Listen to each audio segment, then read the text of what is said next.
The poem Istanbul, 2016. Inside the bathroom of the seaside mansion, Perry stood still, staring at herself in the ornate mirror.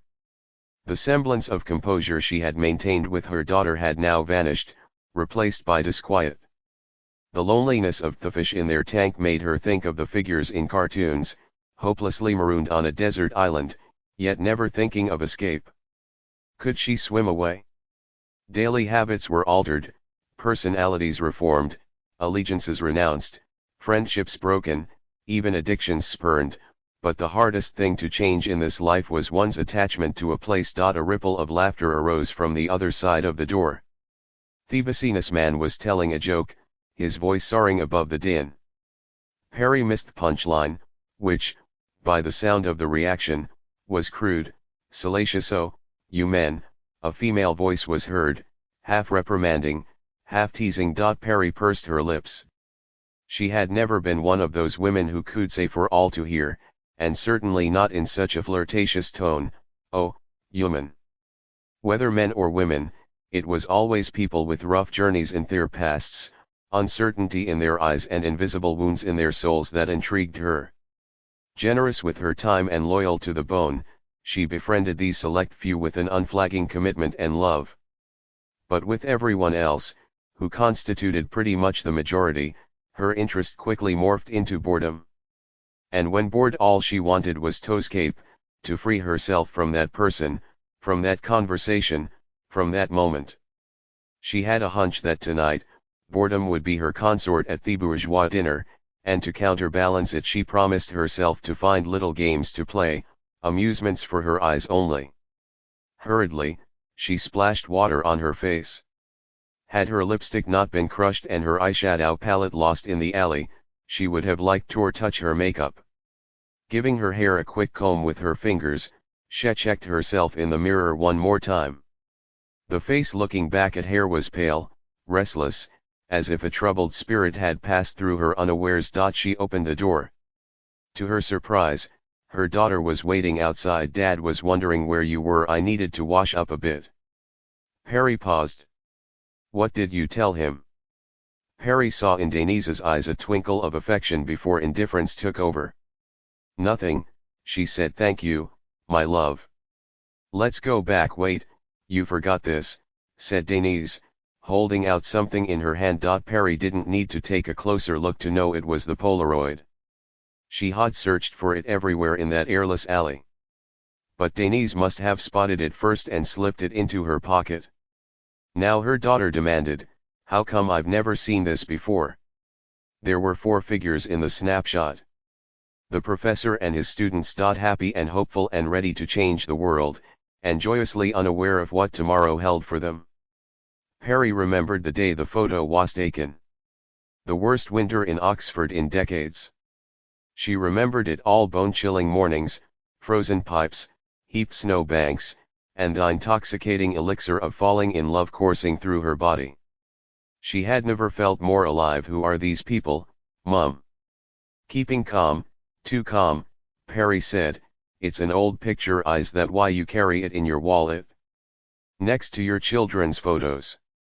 said Denise, her voice laden with disbelief and curiosity. "So who are they?" Perry pointed to one of the girls.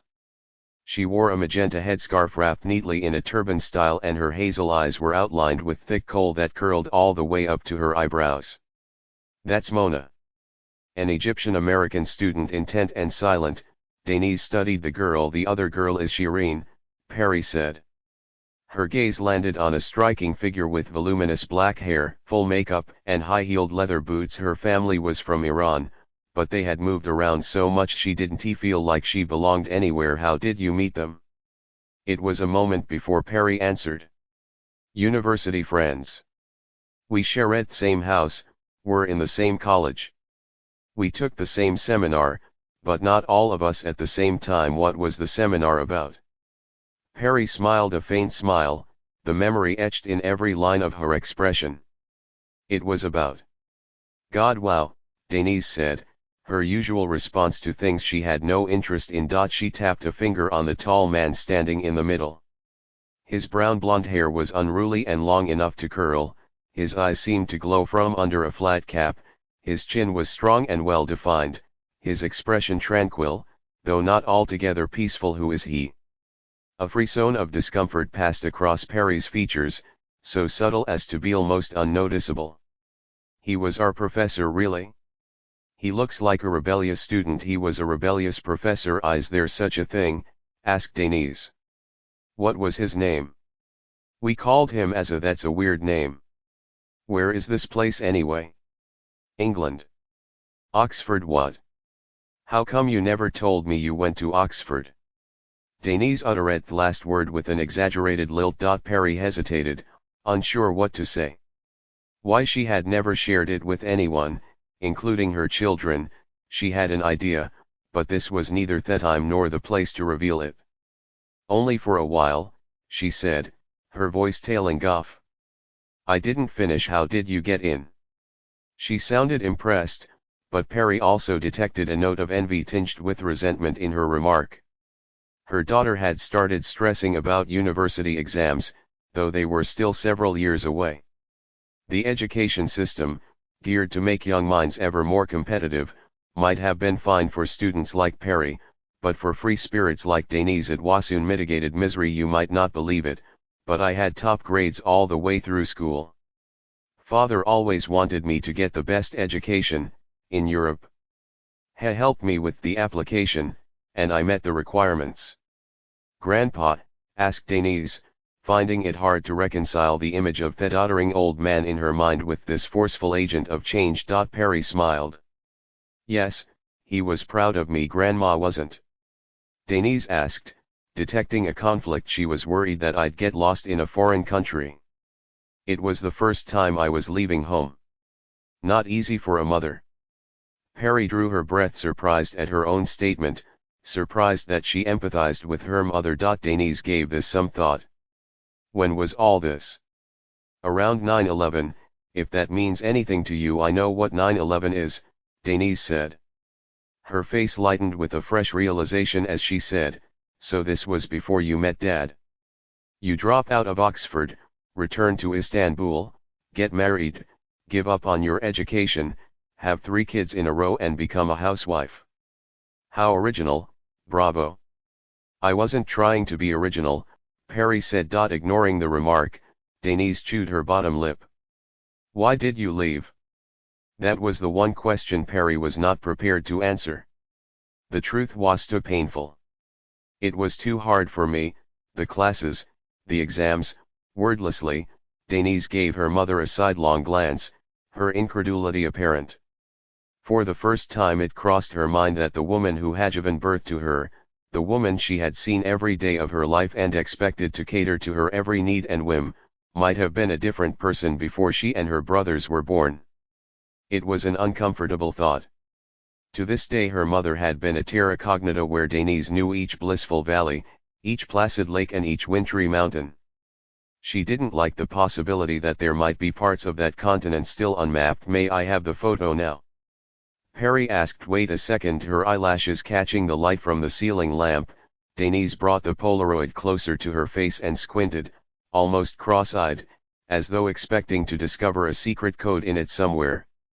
On impulse, she turned over the photo and saw the inscription on the back in the stilted handwriting of someone making an effort to be neat, from Shireen to Perry with sisterhood/remember, mouse, I can no longer call myself a man, a woman, an Angeli or even a pure soul who is mouse.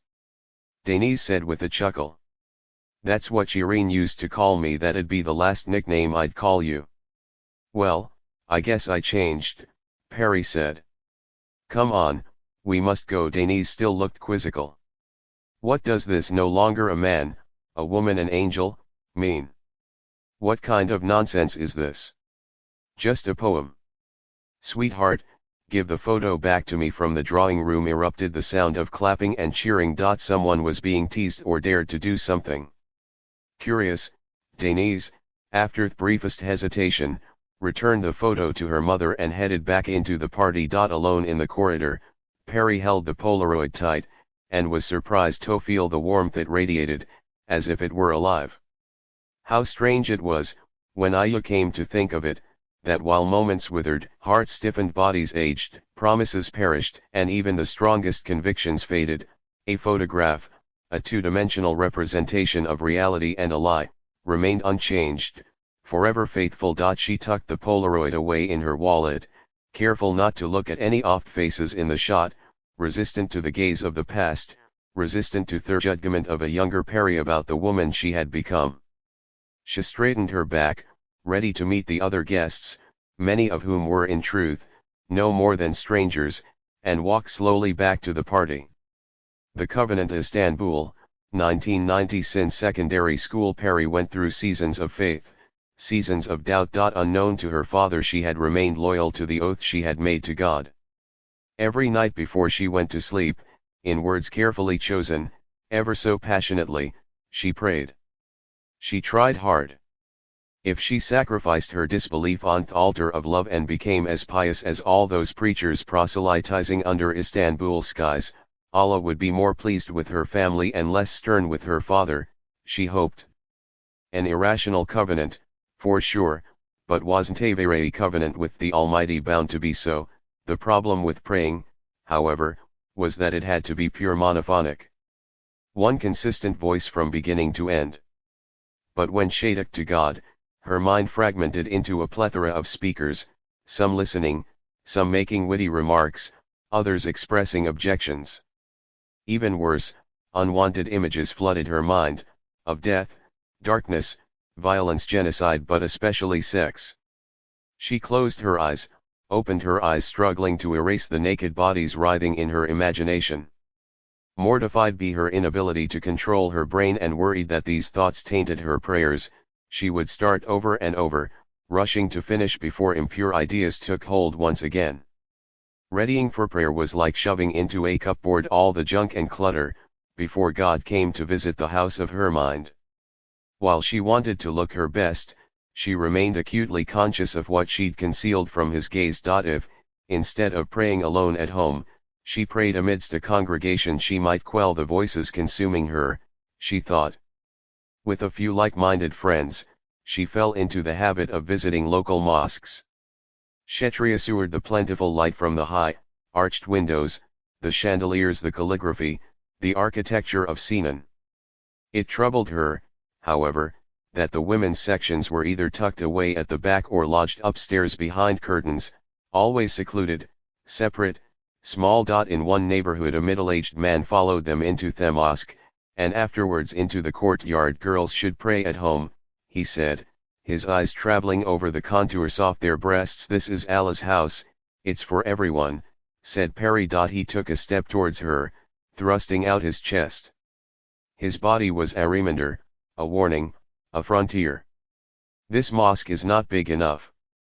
Even men have to spill out onto the pavement. There's no room here for schoolgirls, so mosques belong to men. Perry said. He laughed, as if surprised that she could have thought it was any other way. Perry was disappointed that the imam, who had overheard the conversation in passing, said nothing to defend them. Another time, in Üsküdar, upstairs in the women's section, she opened curtains so that they could see the beauty of the mosque while they were praying. Instantly, an older woman, dressed head to toe in black, pulled the curtains closed, murmuring angrily under her breath. It wasn't only men who wanted women to be out of sight. Some women, too, were of the same mind. Yes, she had tried. But there was always a gap between her and the ways off the religion printed on her pink ID card. Whose idea was it to have a religion box on ID cards anyway? Who decided whether a newborn baby was Muslim or Christian or Jewish? Certainly not the baby itself. Had Perry been allowed to fill in the religion box herself, she would probably have written, undecided. That would be more truthful. If her mother was going to end up in heaven and her father in hell, her abode should be the purgatory somewhere in between. She refrained from talking about these issues with the pious, because once they noticed her vacillating between doubt and faith, they insisted on trying to win her over. The few atheists she had met were not so different. Whether in the name of God or science, there was no satisfaction for the ego quite like the satisfaction of converting someone to your side. But being proselytized was the last thing Perry wanted. Did these people not understand that she did not want to reach a decision about their code of belief? All she wanted was to be on the move. If she came down on one side or the other, she feared she would turn into someone else and it would be the end of her. She wrote in her God diary, "I'm perpetually in limbo. Maybe I want too many things at once and nothing passionately enough." The day Perry graduated from school at the top of her year, she and her father prepared breakfast together. Dicing tomatoes, chopping parsley, whisking eggs, they made a menemen so spicy that every bite would burn a hole in their tongues. They worked side by side, their actions coordinated, effortless. Perry watched her father slice an onion, noticing with relief that the tremor in his hands seemed to have calmed down. But he sweated profusely, a thin film of perspiration covering his forehead. She knew that if he were alone in the kitchen he would have already poured himself a glass. Afterwards, Mensur drove his daughter to an educational agency that helped Turkish students to apply to schools abroad. They had visited the stuffy, dimly lit office several times in the past months, queuing alongside hopeful teenagers, unable to take their eyes off the beaming faces filling the brochures of Western universities. From their shiny pages popped up a wild diversity, a seeming United Nations, of students, all without exception looking happy. On the way, they stopped at the traffic lights beside an Ottoman mosque famed for being built on the sea. Seagulls were settled around the circumference of the dome, like a string of pearls. "Baba, how come you were never religious?" Perry asked, staring at the mosque. "Heard too many bogus sermons, seen too many fake gurus." "What about God? I mean, do you still believe he exists?" "Sure I do," Mensur said a tad half-heartedly. "That doesn't mean I understand what he is up to." A tourist couple, Europeans by the look of them, were taking pictures in the courtyard of the mosque. The woman had covered her head with one of the long scarves provided at the entrance. Someone, perhaps a passerby, must have warned her that her dress was too short. She had tied another scarf around her waist to cover her legs above the knee. The man, by contrast, had sandals and Bermuda shorts apparently no one had seen as a problem. Pointing at the couple, Mensur remarked, "If I were a woman, I'd be twice as critical of religion." "Why?" Perry asked, even though she guessed the answer. "Because God is a man.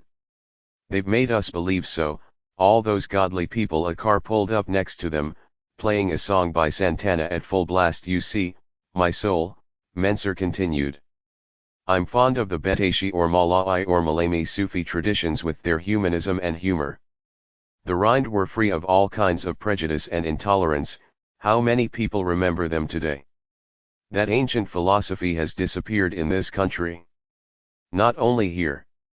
Everywhere across the Muslim world. Suppressed, silenced, erased. What for? In the name of religion they are killing God. For the sake of discipline and authority, they forget love." The light turned green. Seconds earlier, not after, the cars behind them had begun honking their horns. Mensur slammed his foot on the accelerator and murmured to himself, "How did these idiots wait in their mothers' wombs?" "Baba, doesn't religion give you a sense of security, like a protective glove?" "Maybe, but I don't want an extra skin. I touch the flame, I burn, I hold us, I'm cold. The world is what it is. We'll all die. What's the point of safety in crowds? We are born alone, we die alone." Perry leaned forward, about to say something, but her father's voice carried on. "When you were little you asked me if I was scared of hell and you told me you'd tunnel your way out of it." Mensur's face broke into a grin. "You know why I'm not that keen on heaven? Tell me. I look at the people who'll go there, those who pray and fast and seem to do everything they're supposed to do. So many of them are full of pretension. I say to myself, if these chaps are headed for heaven, do I really want to be there? I'd rather burn peacefully in my own hell. Hot it is, but at least there's no hypocrisy." "Oh, Baba, I hope you won't speak like this around others. You're going to get yourself in trouble." "Don't worry, my tongue loosens only when I'm next to you. Or after I've had a few." Those fanatics will never sit with me at a Reiki table. I'm safe. He chuckled. In a little while they reached the Dolmabahce Palace, with its triumphal arches and clock tower. Mensur asked, "Do you know the story of the Blackfish?" He said it was not far from here that Sultan Murad IV had one stormy night sat down to read Arrows of Misfortune, a collection of satirical poems by the great Nephi. Barely had he begun when lightning struck a chestnut tree in the palace gardens, an omen, for sure.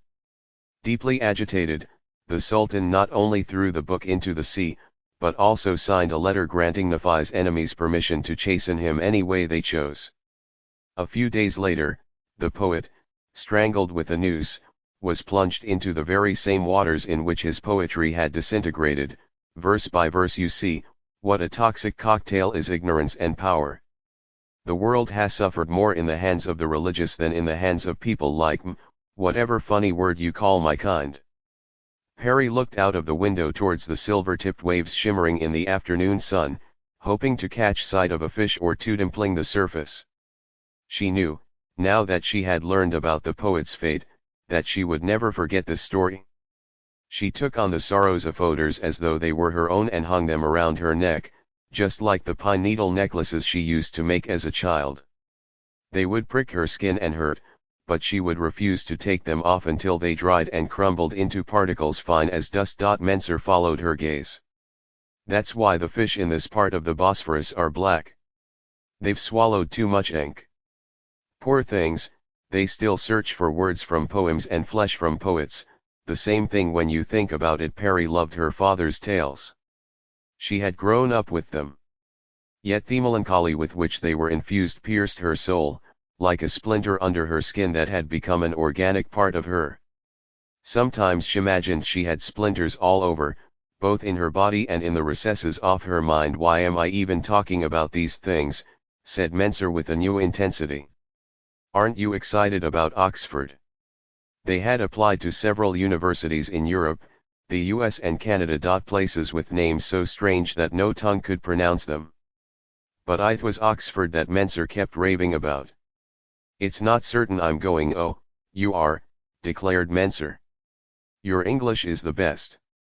You've worked hard to get it right. You've passed the exams, done the interview, and now you've got an offer. Baba, how are we going to afford it? Said Perry. Her voice tailed off. Stop worrying, I've taken care of that. He was selling their car as well as the only investment they'd ever had, a field not far from the Aegean Sea, where he had planned to grow olive trees someday. It weighed heavily on Perry's conscience that her father was giving up his dreams for her. Still, when their eyes met in shared understanding, she smiled. Although she tried not to talk about it, the truth was that she could not wait to go to England. Baba, are you sure mother will be okay with this? I mean, have you spoken with her? Not yet, Mensur said. I will at some point. How can she not want her daughter to go to the best university in the world? She'll be thrilled. Perry nodded, even though she knew he was lying. Neither of them would tell Selma her daughter was leaving, not until the last possible minute. The Last Supper, Istanbul, 2016. Upon walking into the spacious dining room, Perry found everyone settled at table, clustered in separate conversations. Adnan was chatting with a family friend, the CEO of a global investment bank. By the looks on their faces, they were either talking about politics or football, the two subjects where men freely displayed their emotions in the presence of others. At the end of the table sat one of the hosts. To those around him, the businessman was recounting a holiday anecdote with the suave confidence of a man accustomed to being listened to, while his wife watched indifferently from a distance. Perry took a step forward, knowing that, in a flash, all heads would turn towards her. For a second she considered tiptoeing sideways until she reached the oak door entryway, where she could make her escape. Darling, why are you standing there? The businessman's wife had spotted her. Come and join us. Perry forced a smile as she slid into the empty chair reserved for her. While she had been in the bathroom, most, if not all, the guests had heard about the accident. Now everyone was staring at her with sympathetic curiosity, eager to hear the story. Are you all right? asked a woman who ran a PR agency. Her hair was coiffured into an elaborate pompadour held in place by a large rhinestoney hairpin that made Perry think of a kebab skewer. It gave the woman a dangerous look. "We were worried for you. Yes, what happened to you, dear?" added the CEO. Perry caught Adnan's eyes, detecting a trace of concern in her husband's generally affectionate gaze. In front of him were an empty soup bowl and a tumbler of water. He was a teetotaler, both for health and religious reasons. Adnan was a believer. "Nothing worth mentioning at such a lovely table," Perry said, turning to the CEO. "I'm more interested in what you were talking about so passionately." "Oh, bribery and corruption in the Premier League," said the CEO. "Well, some teams seem bent on losing their matches. If I didn't know better, I'd say they were being paid to do it." He threw a puckish glance at his host. "Bullshit," the businessman said. "If you're trying to run down my team, I can assure you, my friend, we'll win by the sweat of our brows." Perry sat back, relieved at having turned the conversation away from herself, though for how long she couldn't tell. The others had already finished their soup, and a maid appeared with a bowl for Perry, beetroot and carrot broth with a dollop of goat's cheese. Someone filled her glass without asking. "Napa Valley, Red." Before taking it to her lips, she sent a silent salute to the soul of her father. Perry glanced around the room as she slowly began to eat. Italian furniture, English chandeliers, French curtains, Persian carpets, and a plethora of ornaments and cushions with Ottoman motifs. It was a house, though more sumptuous than the average, decorated in the same style as so many other Istanbul homes, half Oriental, half European. On the walls were paintings by well-known and upcoming Middle Eastern artists, many of which Perry guessed would have been under or overpriced, as the region's art scene, perhaps not unlike its politics, was still in a state of flux. In the past, Perry had been to more dinner parties than she could count where conservative Muslims had seen no harm in mingling with liberal drinkers. They would politely raise their glasses of water in a toast, joining in the gesture.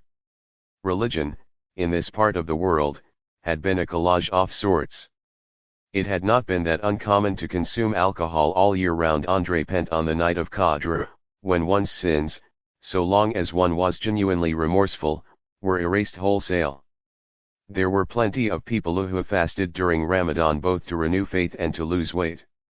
The sacred dovetailed with the profane. In a culture of hybridity, even the most rational gave credence to the jinn and kept nearby a blue glass charm esteemed throughout the land as a protector against the evil eye. Meanwhile, even the most devout had enjoyed entering the new year watching TV, clapping to the rhythm of a belly dancer. A bit of this, a bit of that. Muslimus modernus. But things had changed dramatically over the last years. Colors congealed into blacks and whites. There were increasingly fewer marriages in which, like that of her mother and father, one spouse was devout and the other not. Nowadays the society was divided into invisible ghettos. Istanbul resembled less a metropolis than an urban patchwork of segregated communities. People were either staunchly religious or staunchly secularist, and those who had somehow kept a foot in both camps negotiating with the Almighty and the times with equal fervor, had either disappeared or become eerily quiet. Tonight's gathering, therefore, was unusual in that it brought together people from opposite camps. Grand and palatial, Perry likened the setting to a Renaissance painting. Had she been the artist, she would have called it the Last Supper of the Turkish bourgeoisie. She counted the people around the table. Sure enough, there were 13, including herself. "Oh, she is not even listening," said the PR woman. Realizing they were talking about her, Perry smiled. "What were you saying?" "Your daughter told me you went to Oxford." Perry's face closed. Her eyes searched for Denise, but she was eating with her friend in the next room. "Really, darling, you are so tight-lipped," said the businessman's wife. "Why didn't you tell us?" Perry said, "Maybe because I didn't graduate." "Who cares?" quipped the journalist. "You're still entitled to show off." "My brother does," said the PR woman. "When I was at Oxford, that's the first thing he tells people." She turned to Perry. "Which years were you there?" Around 2001. Oh, same as my brother. Perry felt a sinking sense of unease, which deepened when she heard her husband join in. Denise mentioned you had a photo, why don't you show them? He was doing it deliberately, Perry understood, prodding and provoking her in front of others. It hurt him to learn that she still carried that Polaroid. He knew, of course. Not everything, but most of the story. It was he, after all, who had picked up the pieces after she'd left Oxford. Come on, show us, someone enthused. Hard as Perry tried to change the subject, it didn't work. Not this time. They were determined to see how she looked in her university years, and how much she had changed since then. She pulled the Polaroid out of her bag and placed it on the table. In the candlelight 4 figures could be discerned, smiling faces from a discarded past, standing in the snow-covered old school's quadrangle of the Bodleian Library. Icicles dangled from the cornices of the entrance tower behind them. Each guest took a good look at the snap and passed it on to the next, but not before making a comment. Oh, you were so young. Wow, look at that hair. Was it permed? When the photo reached the PR woman, she put on her glasses. She studied it carefully. Wait, she said, her eyebrows rising, this man looks familiar. Perry tensed up. I used to visit my brother every year.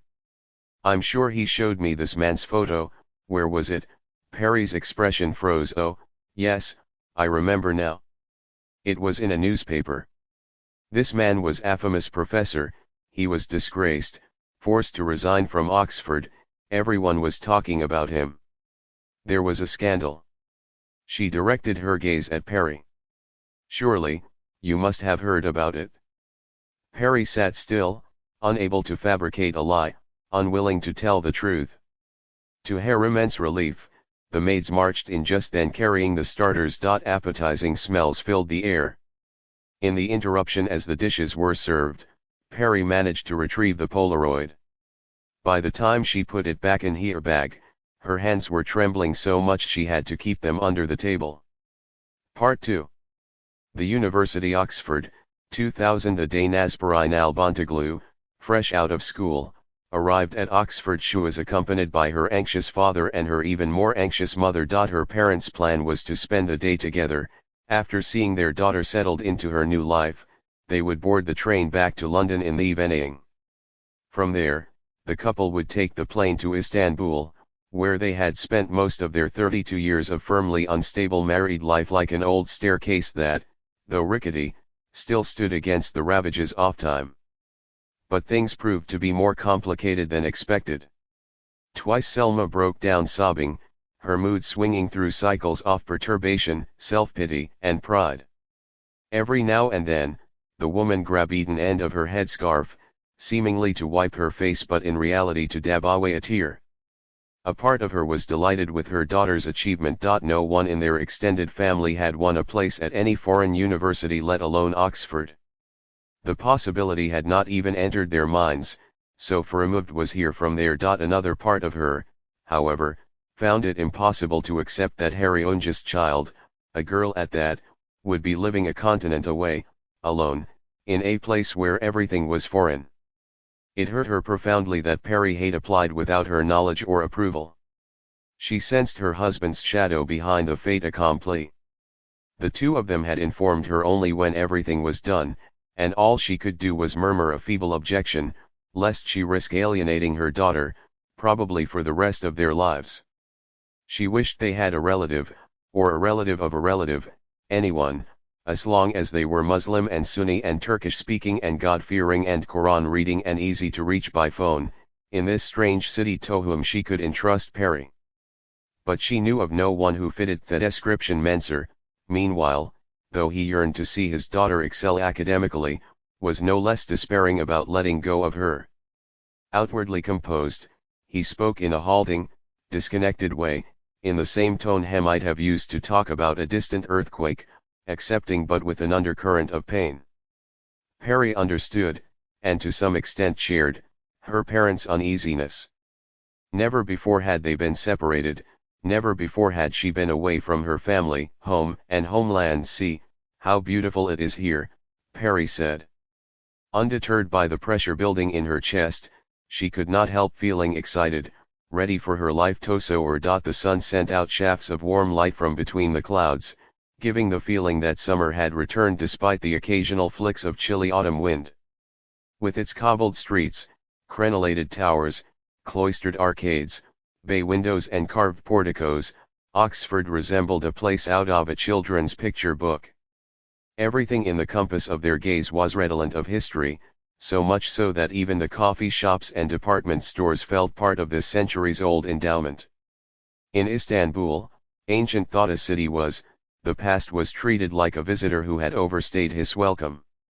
Here in Oxford, it was clearly the guest of honor. The Nalbandiglos spent the rest of the morning sauntering, admiring the gardens tucked within the time-worn, ivy-clad walls of the quadrangles, their feet crunching tentatively on the gravel, unsure of whether they were allowed to enter these spaces and with no one to ask.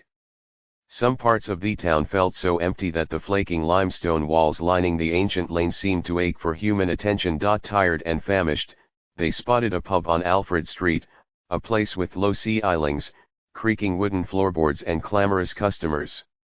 Timidly they settled at a snug table by the window. Everyone was drinking beer in glasses fit for the hands of giants. When the waitress, a girl with a piercing in her bottom lip, arrived, Mensur ordered fish and chips for each and a bottle of white wine. "Imagine, this place goes back centuries," said Mensur. He stared at the oak paneling as if it contained a code he might decipher if he tried hard and long enough. Selma nodded, notwithstanding, she had noticed other things when shell-okayed around, students guzzling beer in a corner, a woman in a skimpy dress that might as well have been a camisole, a tattooed man fondling his girlfriend, whose cleavage was deeper than the rift between Selma and her wristband. How would she be able to leave Perry all alone amidst these people? Westerners might be advanced in science and education and technology, but what about their morals? It irked her that she had to keep her thoughts to herself, lest she annoyed her husband and daughter. Her mouth was turned down, a sign of the caustic remarks that she held back. It was unfair to have to be the principled one, the boring parent all the time. Unaware of his wife's concerns, but not entirely naive about her views, Mensur said, "We are proud of you, Parasim." It was the second time Perry was hearing this from her father, and she enjoyed it as much as the first time. With their modest resources, he had invested well beyond their means in her education. She was determined not to fail him. "We must toast," Mensur declared as their wine arrived. "To our brilliant daughter." Selma's face closed. "You know Allah prevents me from joining you." "That's fine," Mensur said. "I'll be the sinner. When I die, send me a pass from heaven." "If only it were that simple," said Selma. "You'll have to work your way up in Allah's eyes." Mensur chewed the inside of his mouth for a moment. Listening to his wife preach her smartly arranged words had the same effect on him as seeing a row of neatly standing dominoes. He couldn't suppress the urge to tip one over. "You speak as if you know firsthand what Allah thinks. Did you enter his mind? How do you know what he sees?" "Because he tells us in the Quran, if you only cared to read," Selma said. "Oh, please, can't you two manage not to quarrel for a day?" Perry pleaded. To change the subject and ease the tension, she added, "So I'll be back in Istanbul soon for the wedding. Hakan was about to get married." Even though Umit, who had retreated to a town by the Mediterranean after being released from prison, was still unmarried, Hakan had refused to wait his turn, defying the family order. At first, everyone had suspected that behind his impatience there might be an embarrassing explanation, a bump too obvious for the bride to hide, but it had then become clear that the only reason for the rush was the groom-to-be's personality. They finished the rest of their lunch, mostly in silence. As they waited for the bill, Selma took her daughter's hand and said, "Stay away from those who are no good." "Yes, I know, mother, education is important, but there's something far more important for Agirl, you understand? If you lose that, no diploma will redeem you. Boys have nothing to lose. Girls need to be extra careful, right?" Perry said, as she averted her gaze. "Virginity, that shibboleth that could only be alluded to and not spelled out. It loomed large in many a conversation between mothers and daughters, aunts and nieces. A subject to be tiptoed around, like a moody sleeper in the middle of the room no one dared to disturb. "I trust my daughter," chimed in Menser, who had ended up drinking most of the wine on his own and now sounded just a bit tipsy. "I do too," Selma said. "It's the others I don't." "That's a stupid thing to say," Menser said. "If you trust her, why care so much about other people?" Selma's lips puckered into a grimace. "A man who drinks himself to death every day can't call anyone but himself stupid." Listening to her parents cross swords again, their battles never won, fatally never settled, all Perry could do was stare out of the window into the heart of the town that was to become, at least for the next 3 years, her university, her sanctuary, her home. Apprehension churned in her stomach. Dark thoughts circled in her mind. She recalled the expensive saffron, not fake spice but the real deal, sold inside delicate glass tubes in Istanbul's bazaars. Such was her optimism, limited, confined, perishable. "The map Oxford, 2000 hello," a voice called out from behind them, seconds after they had reached the front lodge of her college, where a second-year student appointed to show them around was waiting. Turning back they saw a tall, young woman with the bearing of the sultana. She might have been in another time, another land. She wore a skirt as pink as the rosewater meringue Perry had treasured as a child. Her black hair fell in loose curls down her back, which she held perfectly straight. She had painted her lips a glossy carmine and rouged her cheeks. But it was her eyes, dark and set wide apart, outlined with a purple pencil and shaded with brightest turquoise, that were the most striking. Her makeup was like the flag of an unstable country, declaring not only its independence but also its unpredictability. "Welcome to Oxford," she said with a grin, as she extended a manicured hand. "My name is Shireen." She pronounced it with as many vowels as she could possibly pack in, Shireen. Although with her large, arched nose and her noticeable chin she was not in any conventional sense pretty, she had such a powerful aura that she could be perceived as beautiful. So taken was Perry by her appearance that she smiled broadly as she stepped forward towards the girl. "Hi, I'm Perry, and these are my parents." She thought to herself, "We'll pretend to be a normal family for a day. Wonderful to meet you all. I hear you're Turkish." "I was born in Tehran but I've never been back," Shireen said with a casual wave of her hand, as if Iran were just around the corner, waiting. "I guess that's why they asked me to show you round. They like to lump us all together. Are you ready for a tour?" Perry and Menser nodded enthusiastically. Selma looked disapprovingly at the girl's short skirt, high heels, heavy makeup. To her eyes, Shireen didn't look like a student. And she surely didn't look Iranian. "What kind of a student is she?" Selma murmured in Turkish. Perry, seized by an irrational concern that the British Iranian girl might actually understand Turkish, hissed back, "Mother, please let's go." Shireen exclaimed. "Normally, we'd start with our own college and then see the rest of the town. But I never do anything in the right order. It's against my nature. So follow me, folks." Thus saying, Shireen launched into a long discourse on the history of Oxford. As she chattered, she guided them deeper into the crooked lanes of the old city.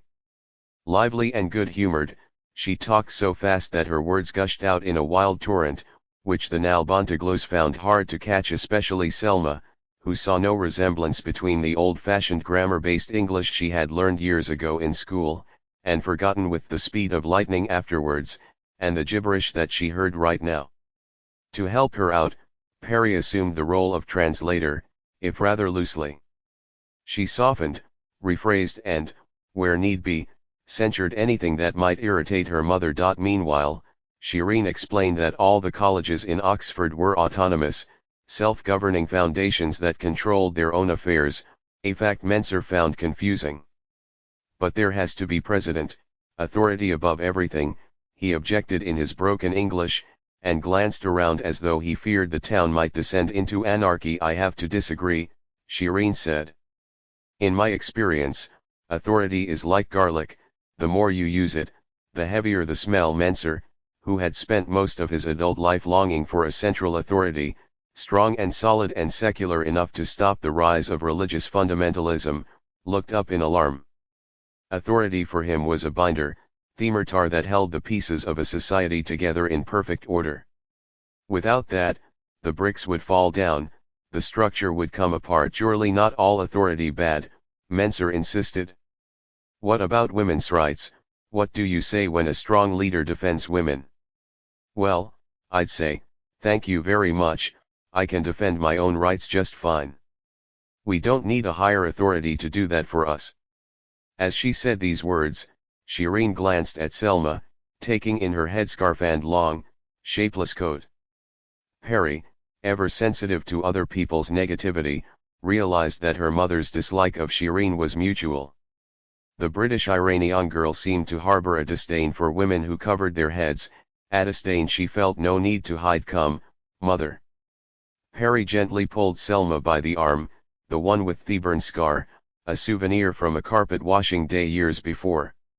The two often fell behind. On the steps up to the entrance of the Ashmolean Museum, mother and daughter spotted a couple kissing passionately. Perry blushed as if she herself had been caught in the boy's arms. Out of the corner of her eye she saw Selma's scowl.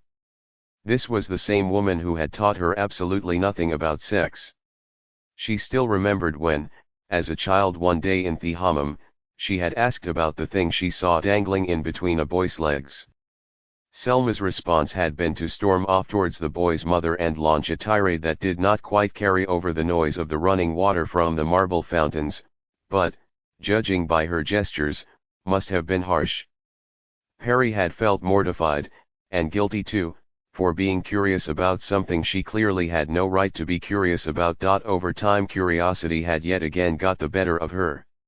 She once asked her mother if she had ever considered having an abortion, given the long interval in years between Selma's first pregnancies and her very last. Her parents might have considered that their family was already complete and chosen not to have her. Well, it was embarrassing.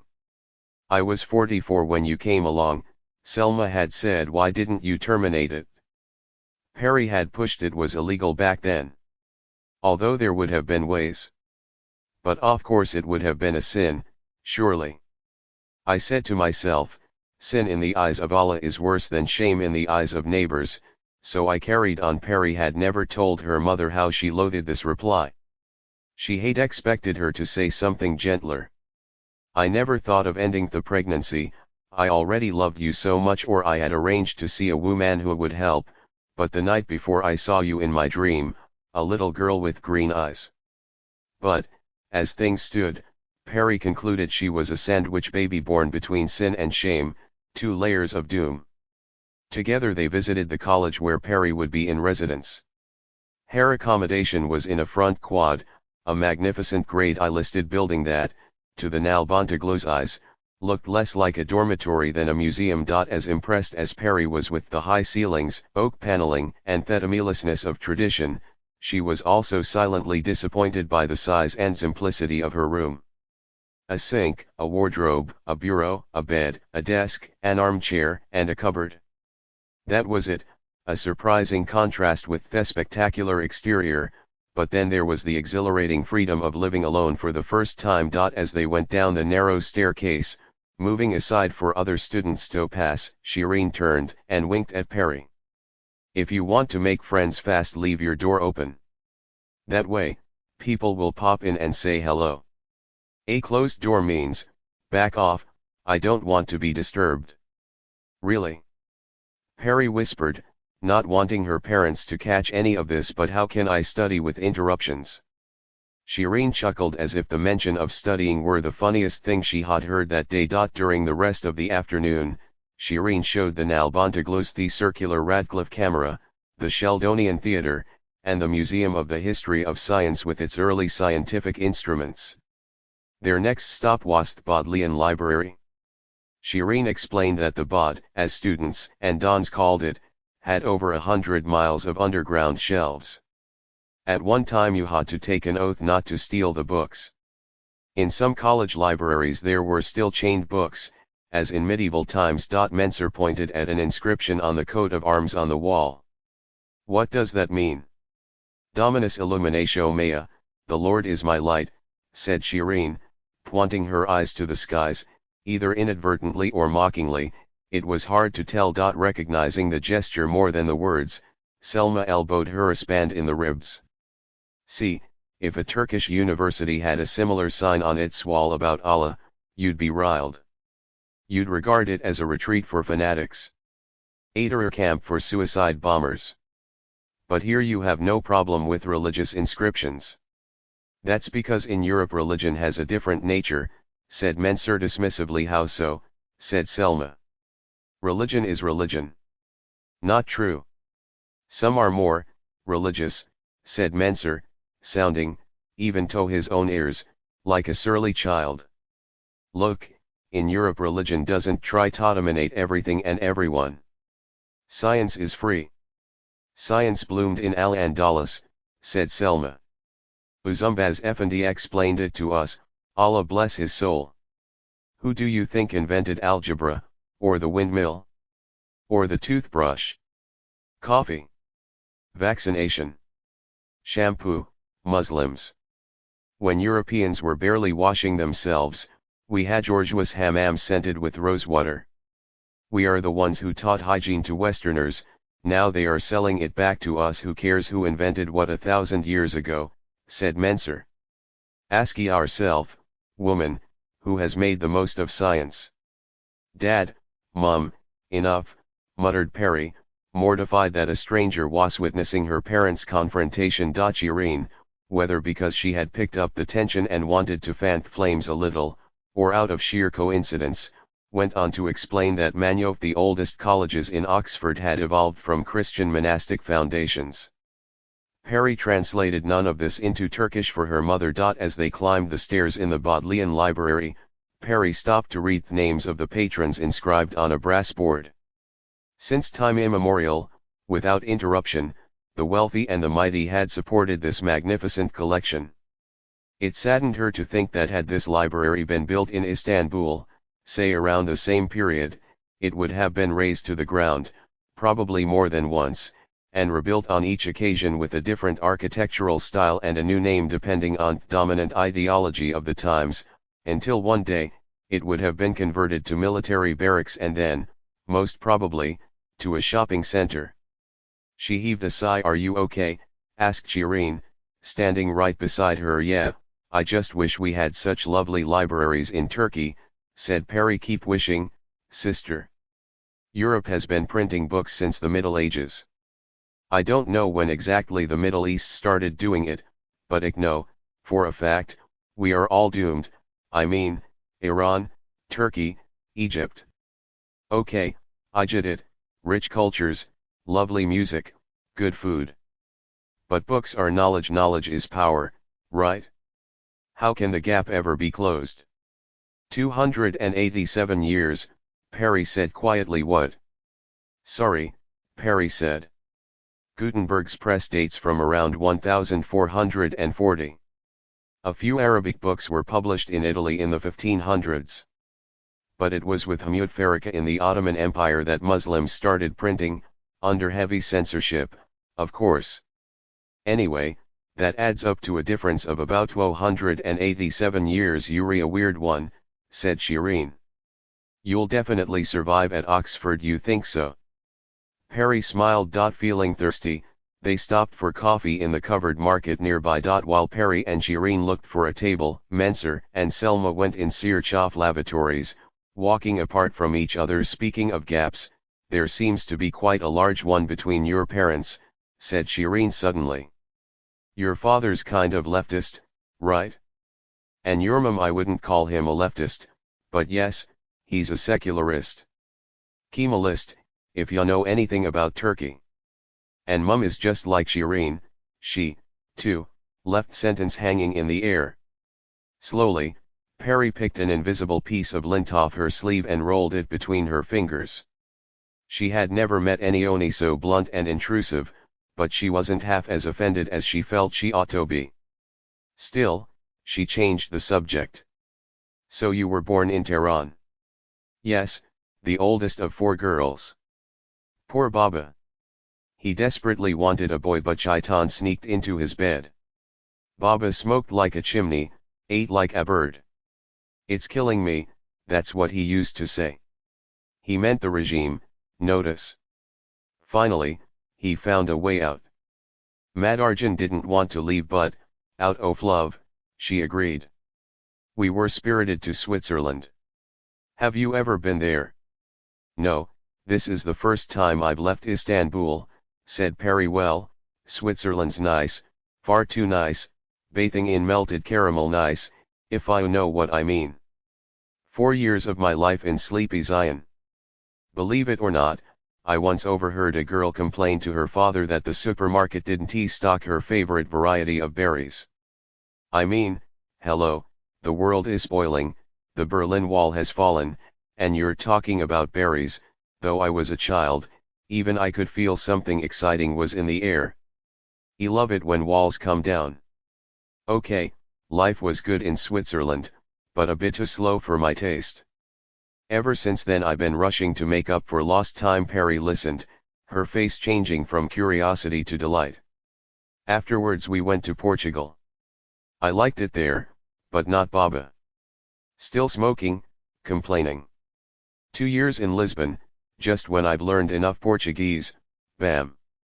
Pack up, kids, we're going to England, the Queen's waiting. I was 14, for God's sake. When you're 14, you should be dealing with your own drama, not your family's. Anyway, the year where arrived Baba died. Doctor said his lungs had turned to coal. Don't you think it's kind of bizarre for a physician to use a metaphor? Does he think he's a poet or what? Shireen drummed her fingers on the table and examined her manicure. England was Baba's dream, not mine, and here I am as British as a treacle tart but as out of place as a stuffed date cake. Where do you see as home? Said Perry. Home. Shireen sucked her teeth in disapproval. I'll tell you a universal rule, home is where one's granny is. Perry smiled. That's nice. Where is yours? 6 feet under. She died 5 years ago. She adored me, her first grandchild. Neighbors said till her last breath she hoped we'd come back. That's home for me. Buried with Momani in Tehran. So, technically speaking, I am homeless. I am, sorry, said Perry, sensing in her own hesitation an inability to keep up with extroverts, of whom Shireen was clearly one. You know what they call the cemetery over there? Zara's Paradise. Pretty cool, eh? All graveyards should be named Paradise. No need to trouble the Almighty with the day of judgment and boiling cauldrons and hair-thin bridges and whatnot. You die, you go to paradise, end of story. Perry stood still, charmed and puzzled in equal degree. It seemed to her that her new friend, though of the same age, had lived twice as much as she and seen more of the world than her entire family had in total. Perry had never heard anyone speak like this about the afterlife. Not even her father, who frequently expressed his distaste for all matters of faith. In a little while Mensur and Selma returned. By now, the couple had finally found something to agree upon, Shireen. For different reasons, yet with equal intensity, the girl had rubbed each of them up the wrong way. Separately, they were both planning to tell their daughter to stay away from the British Iranian girl. Surely, she would be a bad influence. About an hour later, having walked in dizzying circles, they finished their tour in front of the Oxford Union. Before parting, Shireen gave Perry a hug as if they were long-lost friends. Her perfume was heady and musky, and so overpowering that for a second Perry felt disorientated, her head swimming. Shireen said that the English, though polite and well-mannered, could be too reserved and too cautious for a lonely foreigner in a new country, and Perry would be better off hanging around with other international students or those from a mixed cultural background, like herself. So, I guess I'll see you around. Perry said. She meant it. For, even as she was slightly intimidated by Shireen's personality, she could not help but be drawn to her endless chatter, self-assurance, and audaciousness. One always yearned for what one lacked. See me around, echoed Shireen, as she kissed Selma and Mensur on both cheeks, even though they held themselves rigidly. "You bet you will. Forgot tell you, we're in the same quad really," asked Perry. "Yup." Shireen beamed from ear to ear. "Actually, you're just opposite me. And if you dare to make noise, I'll raise hell." "Just kidding. Turkey and Iran, neighbors, just like on the map. We'll be great friends. Or great enemies. Maybe we'll start a war. World War III. Because you know that's what's going to happen, right? There'll be another fucking war because the Middle East is totally screwed up." "Oops, excuse my bloody language then," turning to Perry's startled parents, and mispronouncing their surname, Shireen announced, "Mr. and Mrs. Nabomblua, don't you worry about your daughter. She's in good hands. From now on, my job will be to keep an eye on her." The Silence Oxford, 2000. After her parents left for the train station, with a sickening sense of loneliness Perry returned to her staircase in the front quad of her college. Thrilling though it was to be free of their quarrels and bickering for once, at least they were familiar to her, and in their absence she was left with an unsettling feeling, as if a carpet had been pulled out from underneath her feet and she was forced to walk on rough terrain. Now that the pride and the excitement of the day had dissipated, she was overcome by a profound disquiet. She realized she was not as ready for the next big stage in her life as she had liked to imagine. Holding herself tense against the wind, so like the salty breeze of a late afternoon in Istanbul, she took a breath and slowly let it out. Her nose searched for habitual smells: deep-fried mussels, roasted chestnuts, sesame bagels, grilled sheep intestines blended with the aromas of Judas trees in spring, Daphne plants in winter. Like a mint sorceress who had forgotten the formulas of her potions, Istanbul mixed unlikely aromas in the same cauldron, rancid and sweet, stomach-churning and mouth-watering. Here in Oxford, however, the resinous odor hanging in the air seemed unwavering, reliable. She climbed the dark wooden staircase to her room, where she opened her suitcases, took out her clothes and hung them in the wardrobe, organized her drawers, arranged family photos on the desk.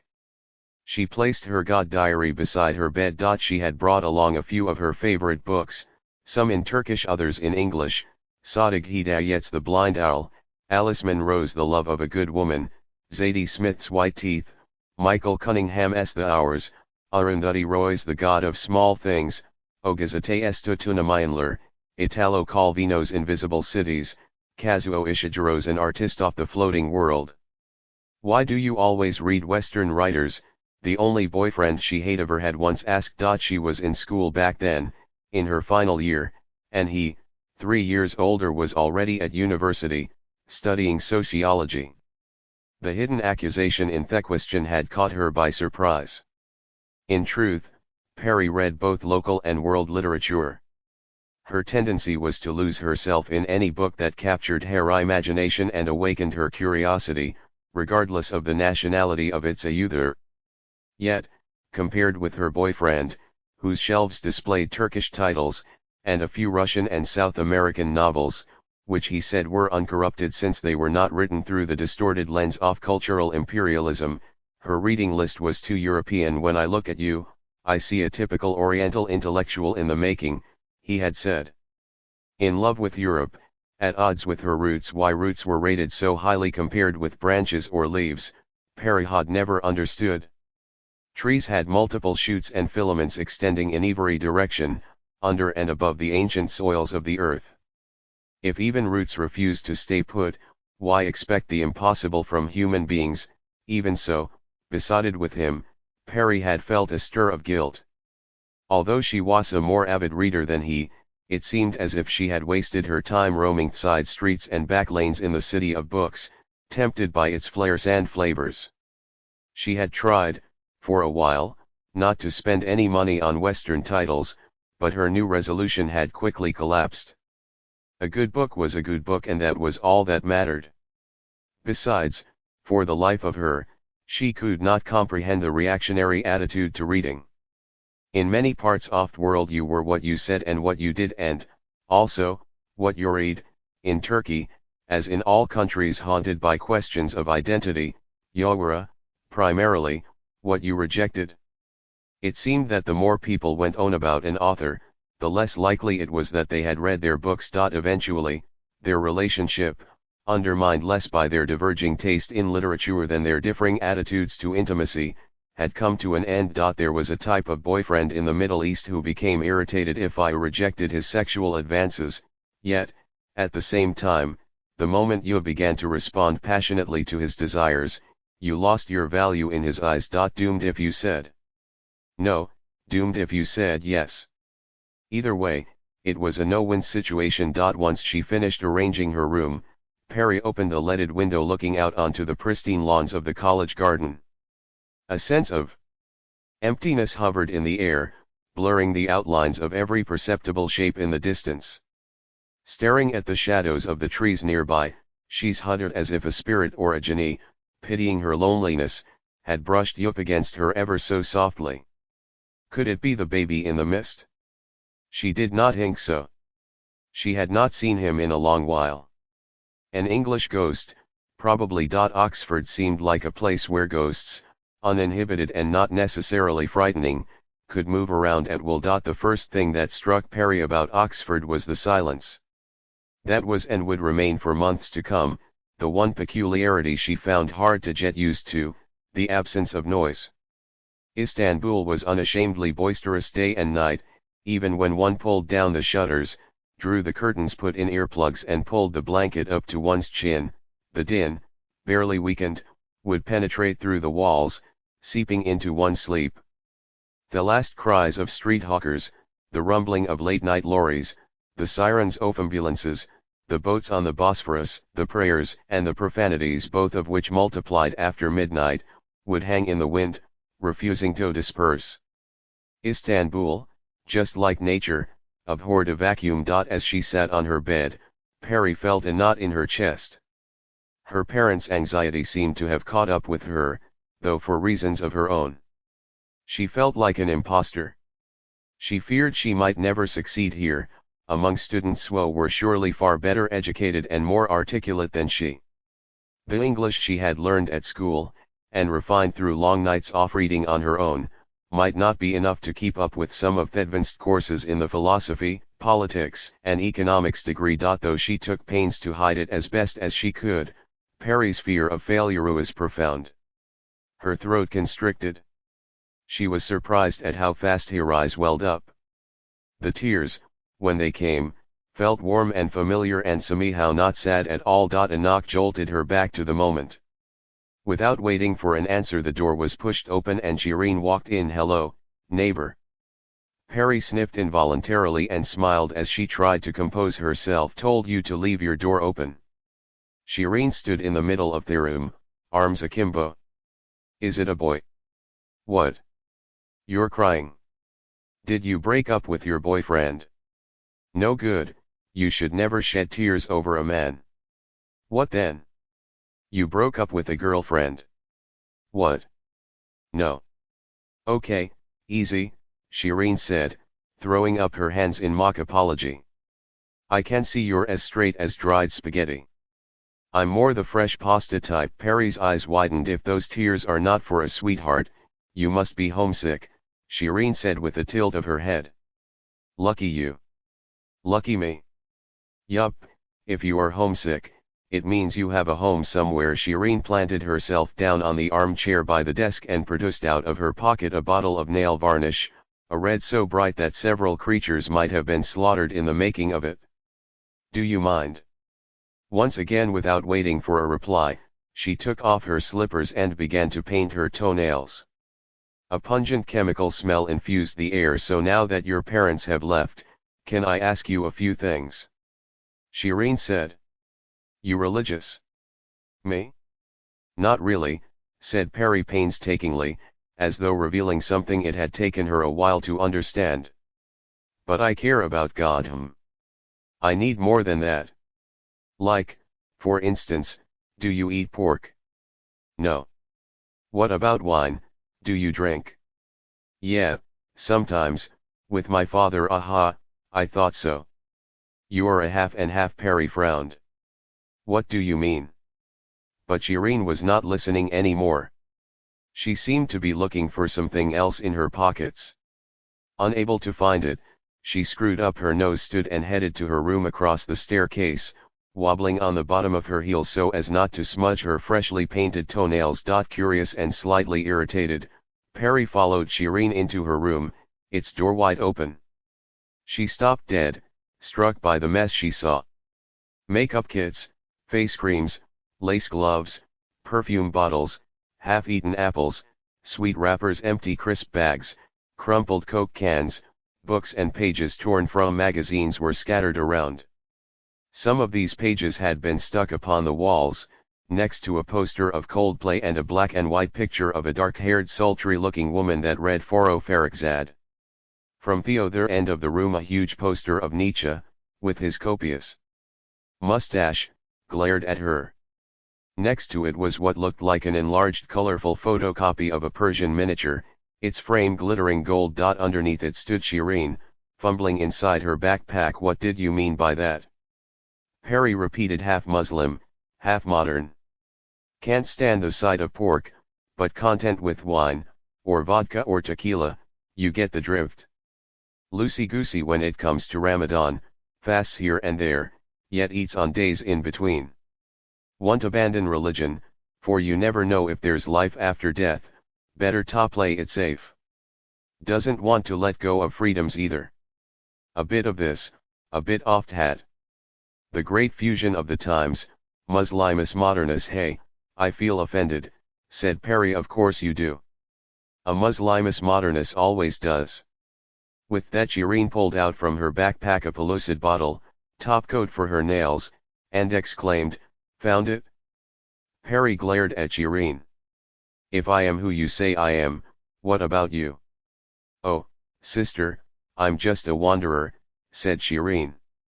I don't belong anywhere. As she applied the top coat to her toenails, Shireen went on to inveigh against bigots and hypocrites and conformists and what she called ignoramuses.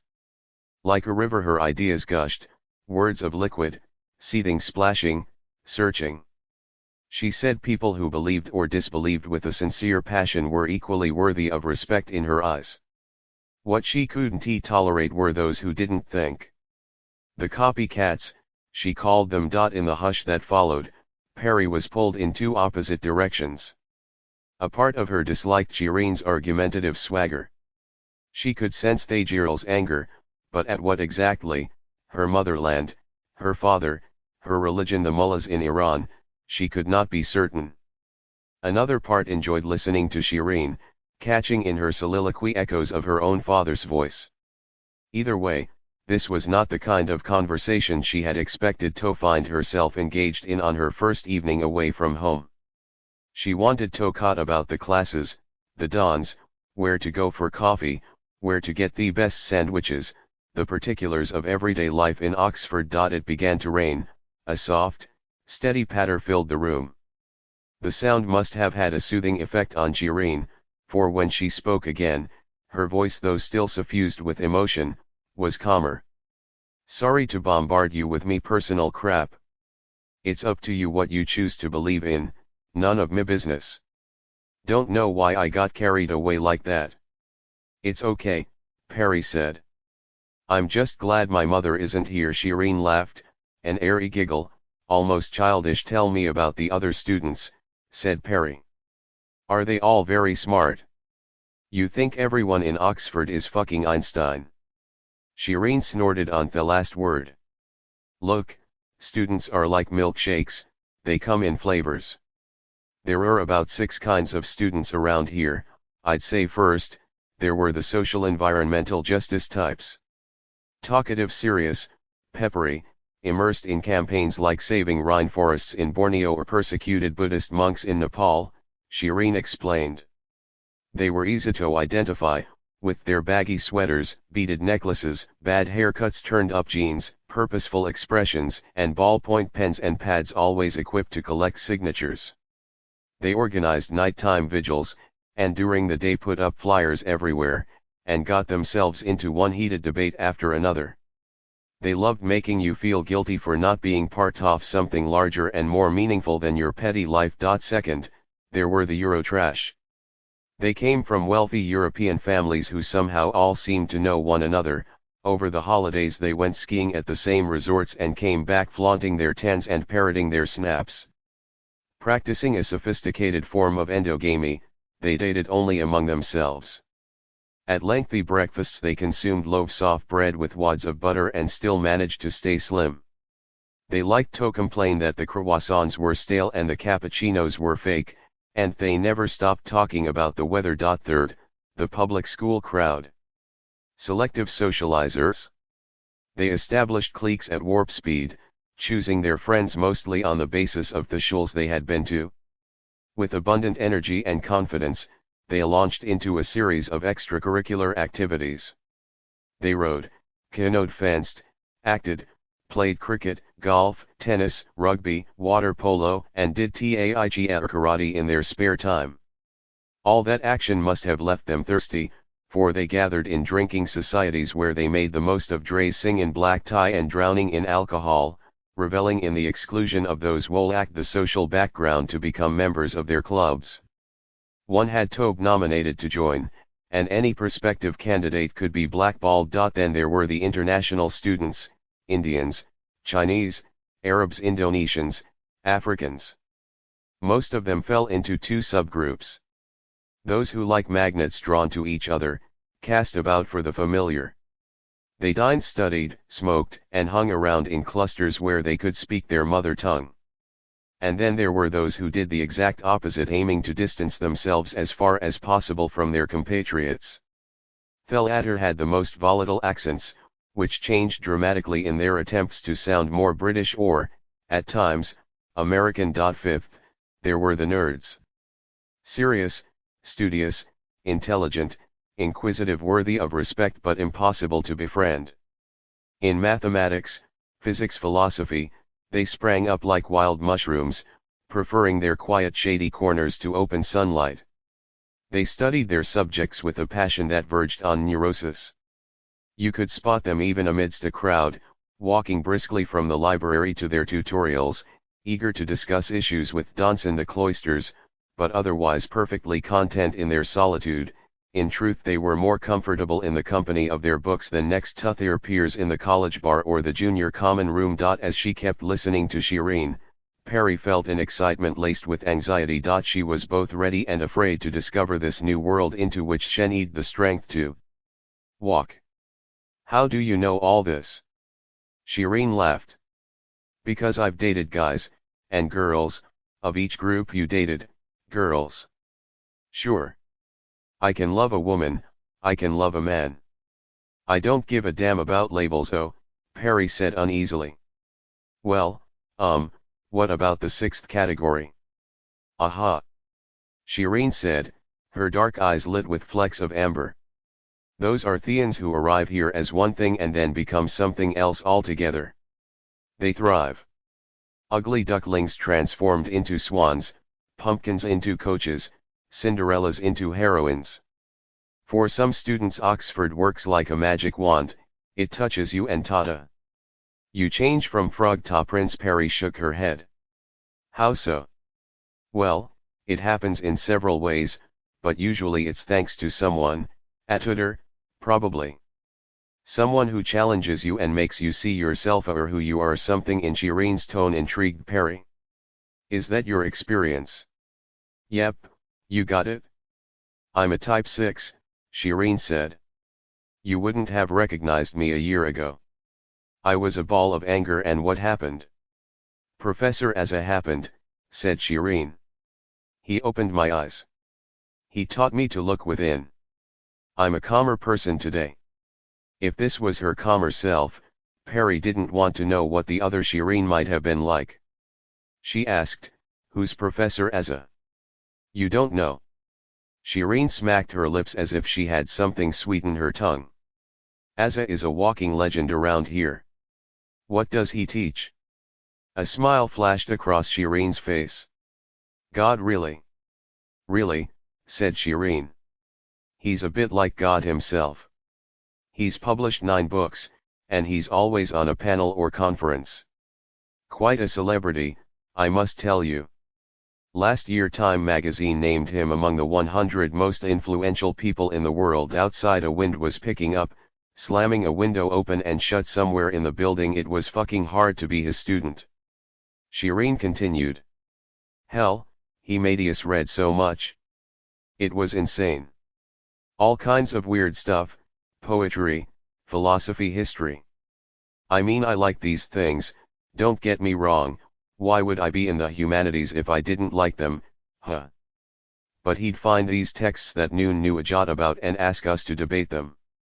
Still, it was fun.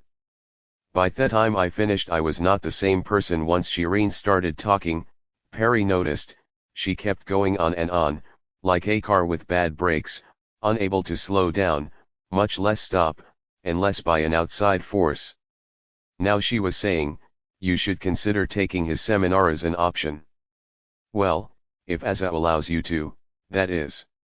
Hard to convince him. Easier to make a camel jump a ditch. Perry smiled. We have the same proverb in Turkey. Why is it so hard to get onto his seminar? You need to be eligible. That means you need to discuss it with your academic advisor, etc. If he approves, you go to Asa. That's a bit risky. The man is hard to please. He asks you the weirdest questions about God, good and evil, science and faith, existence and mortality. Shireen frowned, searching for more words. Everything. It's like an academic audition. I've never understood what he's looking for. In the end he chooses only a handful. It seems like you've made the cut twice, said Perry, feeling something like envy creeping into her throat. For no reason at all. That's right, Shireen said. The pride in her voice was impossible to miss. A brief silence ensued. I still see him for advice at least once a week, Shireen babbled, unable to keep quiet for more than a minute. Actually, I'm a bit potty about him. He's ridiculously handsome. No, not just handsome. He's hot. Perry sat tight on her chair, not knowing how to respond. On the surface they both came from Muslim countries, similar cultures. Yet how different from her was this girl, who seemed in every respect perfectly at ease with herself and her sexuality. Wow, it sounds like you have a crush on your professor, Perry said. She couldn't help adding, isn't that wrong? Shireen tossed back her head and gave out a hoot of laughter. Oh, it's savory, very wrong. Detain me at Her Majesty's pleasure. Embarrassed by her naivete, Perry shrugged. Well, the seminar sounds cool. But I need to focus on other things. You mean you're too busy being immortal, Shireen said, fixing her sharp stare on her new friend. God will have to wait. Though it was meant to be a joke, Shireen's remark was so unexpected and forceful, it perturbed Perry. She glanced away towards the window and the slate gray sky from which the last light was fading. The wind, the rain, the banging of a window shutter, the winter chill in the air, even though it was only the beginning of autumn, she would remember it all for many years to come. It was a defining moment in her life, though she would not understand this until it was gone. The pastime Istanbul, 2016. The hors d'oeuvres vanished amidst effusive compliments to the chef. Smoked aubergine puree, Circassian chicken with garlic and walnuts, artichoke with broad beans, stuffed courgette flowers, grilled octopus in lemon butter sauce. When she saw the latter, a shadow passed across Perry's face. She had long stopped regarding octopus as food and pushed it away with her fork, gently. Having thrashed out the intrigues of the football world, the guests turned their conversation to the next favorite topic of Istanbul dinners, politics. And the inevitable question asked each time more than 3 Turks came together was asked inevitably, where are we heading? Perry thought there was something hypocritical about the capitalist class in this part of the world. On the outside they were professedly conservative and for the status quo, inside they seethed with fury and frustration. With little crossover between their public and private personas, the elite, especially the business elite, spent a lifetime looking over their shoulder. Publicly they kept their thoughts to themselves, she could see, refraining from talking politics, unless they had to, in which case they made a few innocuous comments, no more. They sauntered through society with an air of indifference, like customers strolling past shops without apparent interest. When they came across something that bothered them, which happened often, they closed their eyes, plugged their ears, sealed their mouths. Within the walls of their homes, however, the mask of insouciance fell away, and they went through a metamorphosis. Their apathy turned into brazenness, their mumbling into shouts, their discretion into rashness. At private parties, the Istanbul bourgeoisie could hardly rant enough about politics, as if to compensate for their silence outside. At Oxford, Perry had studied how the bourgeoisie in the West, with its liberal, individualistic values and opposition to feudalism, had played a progressive role in the course of history. Over here the capitalist class weighs an afterthought, an epilogue to a chronicle yet to be told.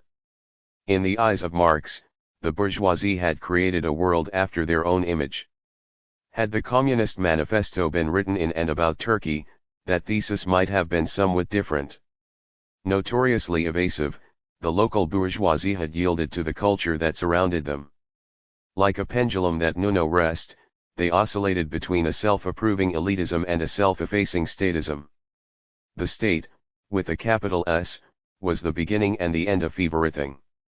Like a thundercloud in the sky, the authority of the state loomed over every house in the country, whether a grand villa or a humble shack. Perry glanced at the faces around the table. The rich, the wannabe rich and the ultra-rich were all equally insecure. Much of their peace of mind depended on the whim of the state. Even the most powerful worried about losing control, even the most affluent dreaded hardship. You were expected to believe in the state for the same reason you were expected to believe in God, fear. The bourgeoisie, despite its glamour and glitz, resembled a child afraid of its father, the eternal patriarch, the Baba. Amidst uncertainty unlike their counterparts in Europe, the local bourgeoisie had neither audacity nor autonomy, neither tradition nor memory, squeezed between what they were expected to be and what they wished to be. Not so unlike Perry thought to herself. The mingling smells of candles and spices, like a dense bank of fog, lay above them. The air in the room felt heavier and warmer, in spite of a cool wind blowing through from the terrace, where a few men had stepped out to smoke. That there was tension among some of the guests was not lost on Perry. Politics transformed friends into foes. The opposite was also true. Politics united people who otherwise had little in common, making comrades out of adversaries. In the next quarter of an hour, as the starters were consumed, posture shanked, faces hardened, smiles grew serious. With exclamation marks punctuating their assertions, they conversed about the future of Turkey. Since the future of Turkey was tied up with the future of the globe, they also talked about America, Europe, India, Pakistan, China, Israel, Iran. Clearly they mistrusted all, though some more than others. Sinister lobbies. And their puppets mock in act against Turkey, imperialists manipulated their lackeys, hidden hands that controlled everything from afar. They discussed international relations with the kind of watchfulness they reserved for glue sniffers and dope addicts on the streets, expecting at any moment to be assaulted and mugged. Perry listened quietly, though deep inside she was seized by a tangle of emotions. She longed to be home, alone under a blanket, reading a novel. A part of her was embarrassed for not knowing how to enjoy the evening, the delicious food, the fine wine, and for not being enough fun, as her daughter often reminded her. The other part, however, wanted to get drunk, go back to the bathroom and smash the fish tank. She still remembered vividly her father's story, shoals of pitch-black fish nibbling the verses of a poem and the eyes of a poet. This is how she felt tonight. Istanbul was gnawing at her soul. The runner Oxford, 2000. Being a student at Oxford had two immediate effects on Naspareen Albantoglu. The first was cinematographic. With its ancient quadrangles and tranquil gardens, soaring spires and crenellated battlements, formal dining halls and dignified chapels, Oxford evoked a sense of openness and beauty and purpose, as though every detail were part of a well-designed panorama, a filmic story, in which she, the fresher, starred. A feeling of exhilaration. An expectation that something important was going to happen with her at its center. Many mornings, Perry would wake up elated, bursting with energy and ambition, as if there were nothing she could not accomplish as long as she tried hard enough. After graduating, she planned to stay in academia or to find a job at a top international institution. She would make a lot of money and buy her parents a big house by the sea. They would each occupy one floor and never have to quarrel. Determined to make her father proud, she could already see her degree certificate framed, polished, and hanging on the wall of their living room, next to the portrait of Ataturk. In the evenings when Mensur raised a toast to the national hero, he would also salute his daughter's achievements. The second effect Oxford had on Perry was the opposite of the first. It was claustrophobic. A particular way of shutting inwards, almost evasion. The place was too much to take in and could be deciphered only piecemeal. On such mornings Perry became withdrawn, trapped inside her head, intimidated by the difficulty of her tutorials or the ways of the dons and the formality they claimed was essential to academic study. She soon learned it wasn't cool to own sweatshirts and teddy bears with name of the university emblazoned all over them. They were only for tourists, though she couldn't resist getting a mug. When she went home for her brother's wedding, she planned to take it with her and give it to her mother as a present. Selma would probably display it on her shelf, next to her porcelain horses and books of Islamic prayers. One morning, the moon still high in the sky, Perry watched from her window a female student, wearing earphones, her cheeks flushed, running through the quad. She herself had tried it a few times back in Istanbul, despite the obstacles the city peppered along her trail. Here it was a privilege, of sorts, not to have to worry about broken pavements, potholes in the roads, sexual harassment, cars that did not slow down, even at pedestrian crossings. The same day, she bought herself a pair of trainers. After a few trial and errors she found her ideal route. She would cross High Street near Magdalen Bridge, run along Merton Field, through Christ Church Meadow, and back round Addison's Walk, depending on her stamina.